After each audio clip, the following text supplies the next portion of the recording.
What's up guys, Intellitech Studios here, and right off the bat we're going to get the most useless part of this review out of the way, the pickup test.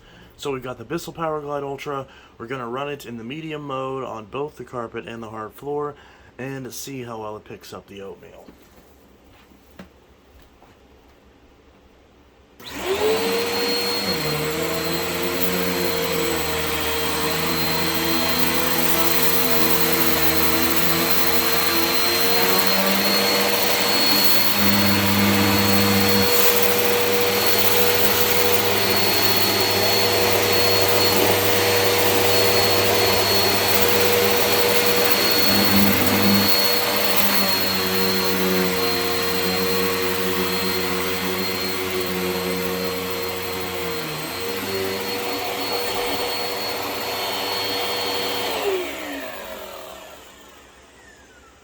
So, what a surprise. A vacuum with no brushless shutoff scatters all of the debris and shoots it out all over the place and all over the floor and all at my feet.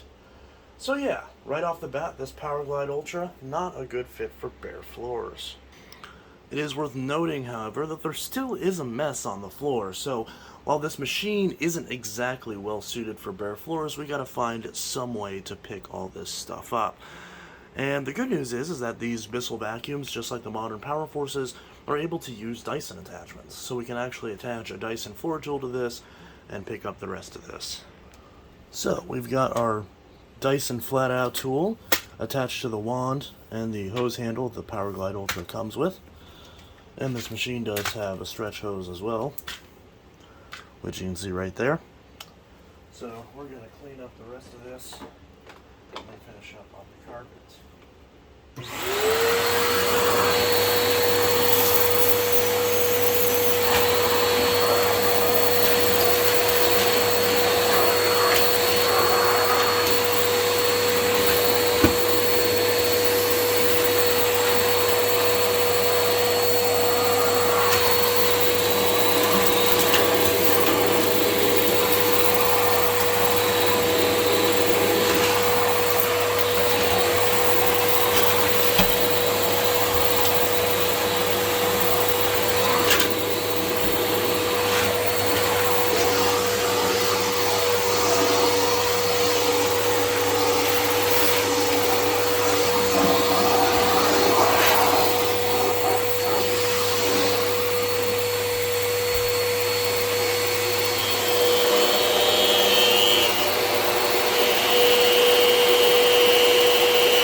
As you might have been able to tell based on how far back I was vacuuming, there were literally flakes that were kicked so far back that they reached the edge of my entertainment center. So, not exactly a machine for hard floors. But of course, it was never designed as such. This was actually back in the era, thankfully, when Bissell and all these other manufacturers were honest and didn't try to erroneously hawk a machine that was clearly designed for just carpets on to a consumer that would need them for bare floors as well. As you can see, instead of it saying bare floor like a lot of the newer Bissells do, or just vacuums in general, it actually says low to high. And that's despite this machine having 2 extra height adjustment settings than most other modern Bissells. So this thing is actually honest about only being for carpets. So that's good. Speaking of honesty, how does this thing honestly perform on carpets? I mean, you saw that its relatively lackluster performance on bare floors left a lot to be desired. However, what about on carpets? Well, on carpets, it's exactly what you'd expect from a Bissell. Very good, in fact. I know, not something you're generally going to hear on a lot of other channels. But it is indeed very good. Now, in the case of this particular unit, it's not as good as some of my newer machines, but given how short and stubby the bristles are on this brush roll, I entirely blame that on the age of the brush roll. Had I put a brand new brush roller in this machine, which of course you can still do, it would have made up the difference anyways. This design is nearly identical to the standard 3522 Power Force, although this machine actually came first, and it has some advantages over that design, mainly in the particular case of the PowerGlide Ultra being a much longer cord, a much longer hose, better filtration out of the box, more height adjustment positions, and overall just a arguably more pleasing aesthetic. So this machine advertises the quiet performance sticker that a lot of the early PowerGlides did. Now, a lot of people laugh at this these days because they think these machines aren't quiet, but remember, this was in the era when most people had Hoover Elites and Eureka Bravos, and Bissell had their own direct air machines that were manufactured by Singer, and there were very few actual quiet machines out there. I mean, think about it. At this time, the only machines that were really somewhat quiet were generally machines like Cibo and Miele and Panasonic. A lot of the brands at the time had much louder machines. So, considering the fact that this was essentially the Bissell's first bypass machine, it makes sense why they would advertise how it's much quieter than their previous offerings, so that way consumers who might have been turned off by older Bissells because of how noisy they are and picked something like a Panasonic or a Maytag wind tunnel instead were possibly incentivized to pick this over some other machines. The noise level of this is much more similar to something like a Maytag wind tunnel or a Phantom Thunder. Obviously, the tone and the pitch is a bit different, but in terms of the sheer decibel level and the sheer rattle of the casing that often happens with direct air machines, that's just simply not present here. And I do find it to be a little bit quieter than the later Power Force variants as well. So, and this is across the spectrum with both my PowerGlide Ultra and my Standard Edition PowerGlide, as well as my PowerGlide Platinum. So that all is as advertised. There's no real beef there with the advertising. It actually is fairly straightforward and fairly honest. Now, if we do an overview of this machine, you can see the layout of this is identical to a lot of the older Bissells. Again, this is identical to what you'd see on a Power Force nearly. You've got an extension wand right here on the side. You've got a pretty basic crevice tool. This was before they had any sort of suction relief or anything like that. It's just a very basic crevice tool. But of course, if you lose these attachments, any of the modern Bissell equivalents do fit. And we also have the older style of combination tool. So we've got an upholstery tool on this side and a dusting brush on this side with a little joint that we can swivel to access both sides. Now, this tool in some ways is better and worse than the current version that you find on Bissell's offerings, namely the Sanitare SO4110A and the Bissell BigGreen Commercial BGU1451T. This is still a combination tool like those tools, but since it's the older style, it actually has much better upholstery tool considering the fact that it actually has felt strips and it's a lot flatter of a tool, so it's able to more easily get contact with upholstery. Whereas the sort of studded design on the newer combo tools just simply doesn't lend itself to be useful at all on upholstery, which generally leads me to elect to only use the brush side for both applications. On this particular tool, the dusting side is actually a bit worse. Now here's the thing, it would be better because this actually has a little edge right here, so you would think being able to dust into corners would be a great feature. Except the problem is that there's no bristles on that part.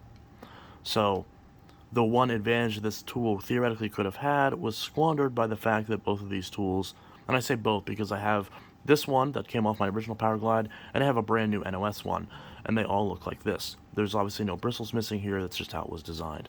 So the dusting brush on this is not good.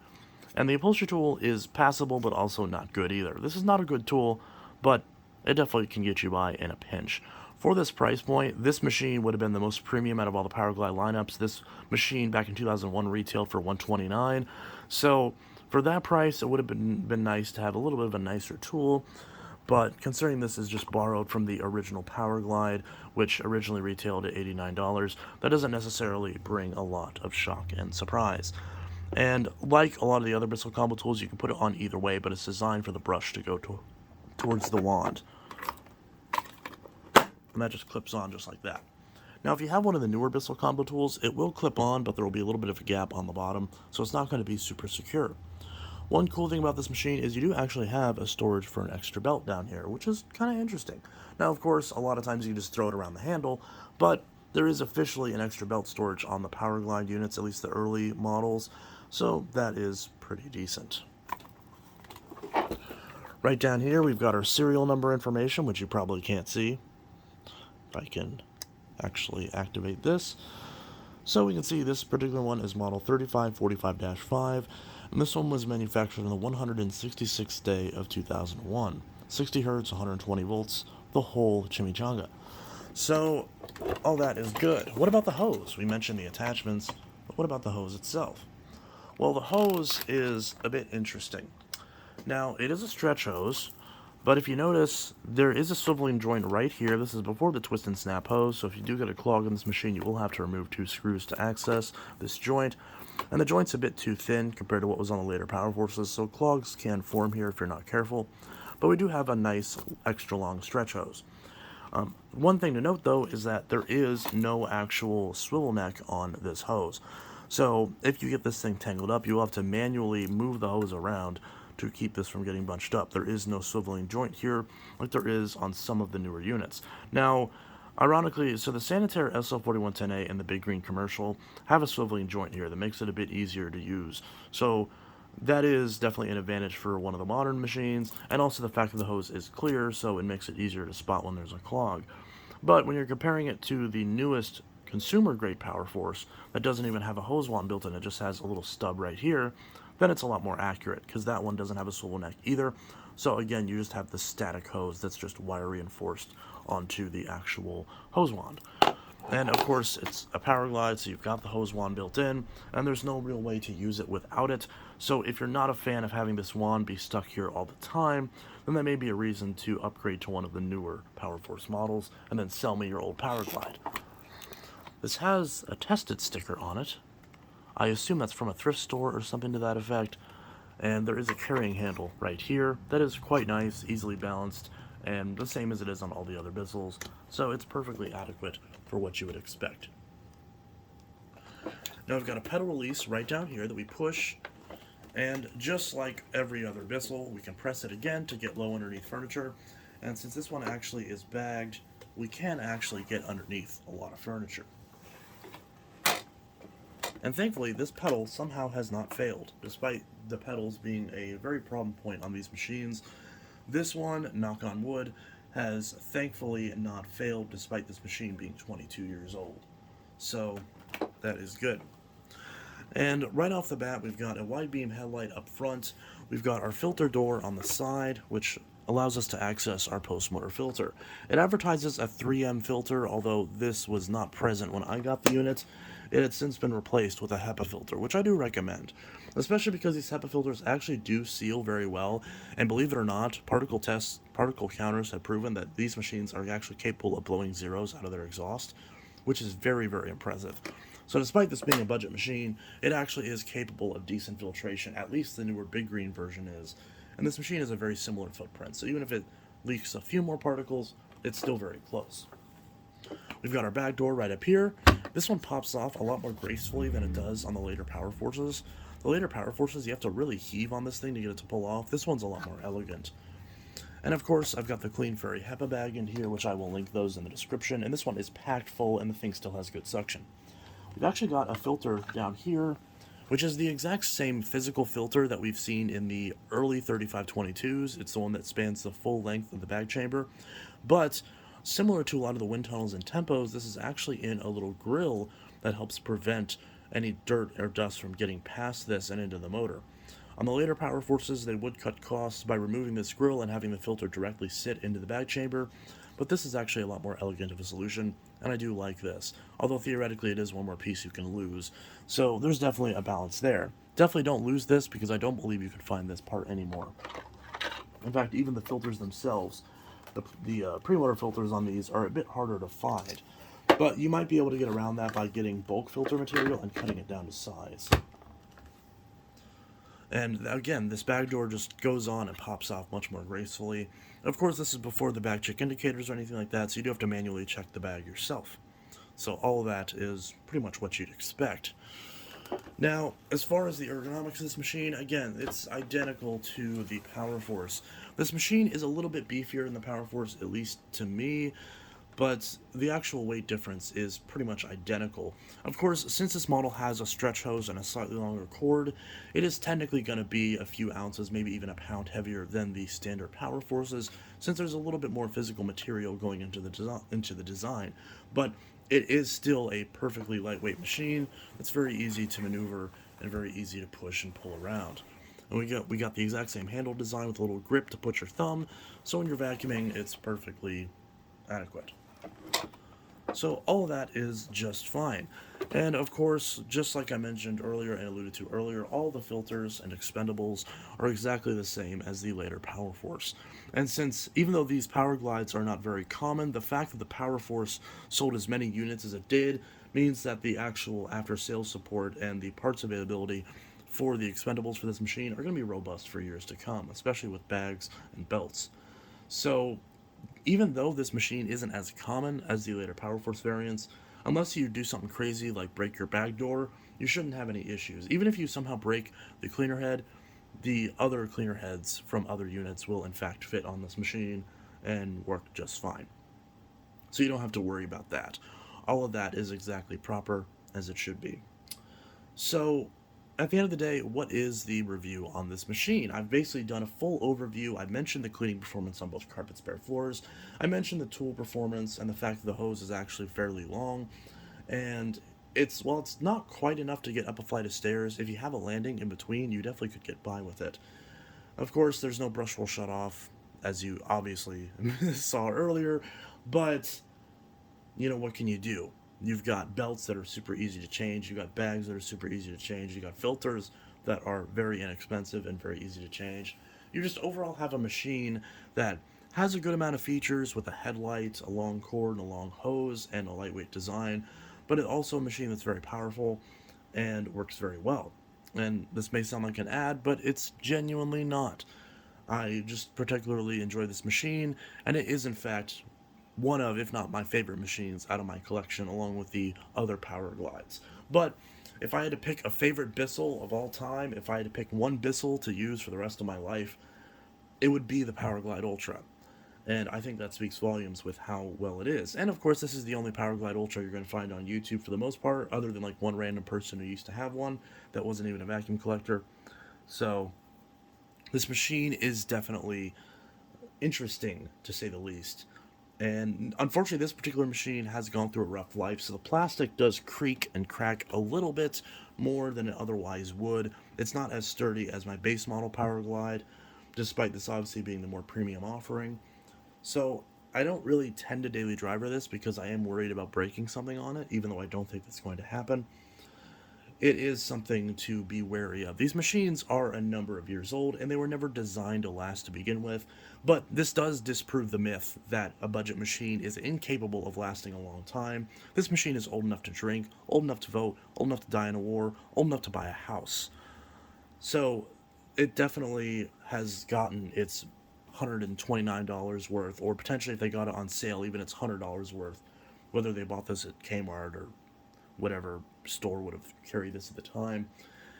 The fact that this thing is still running and still running smooth. I mean, the motor has a bit of a wind down to it, but honestly, I haven't even investigated yet to see if that's the motor or the brush roll. So it theoretically could just be the brush roll.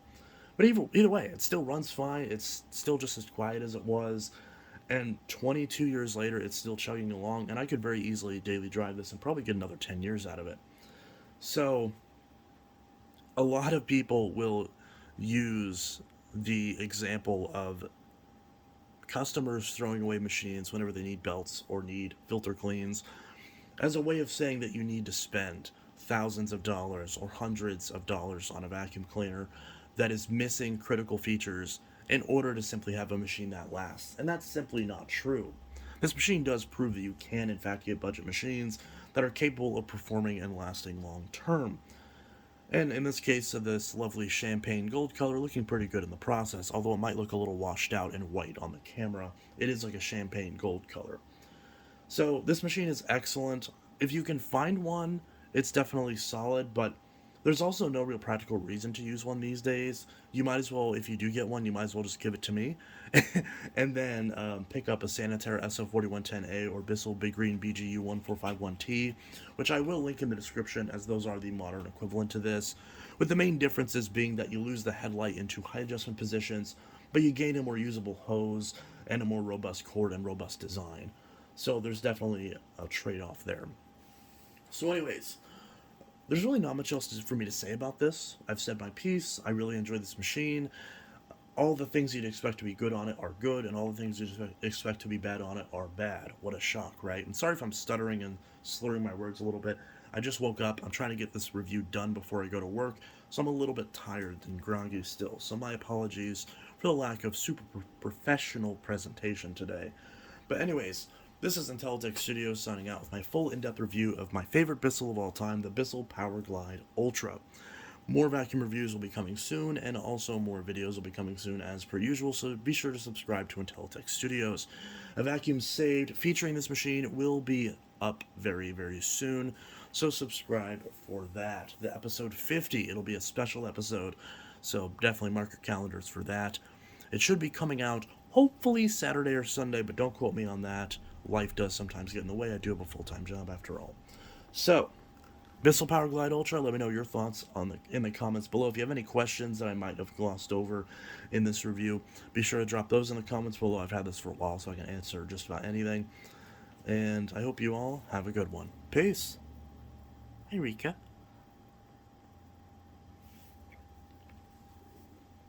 Cat.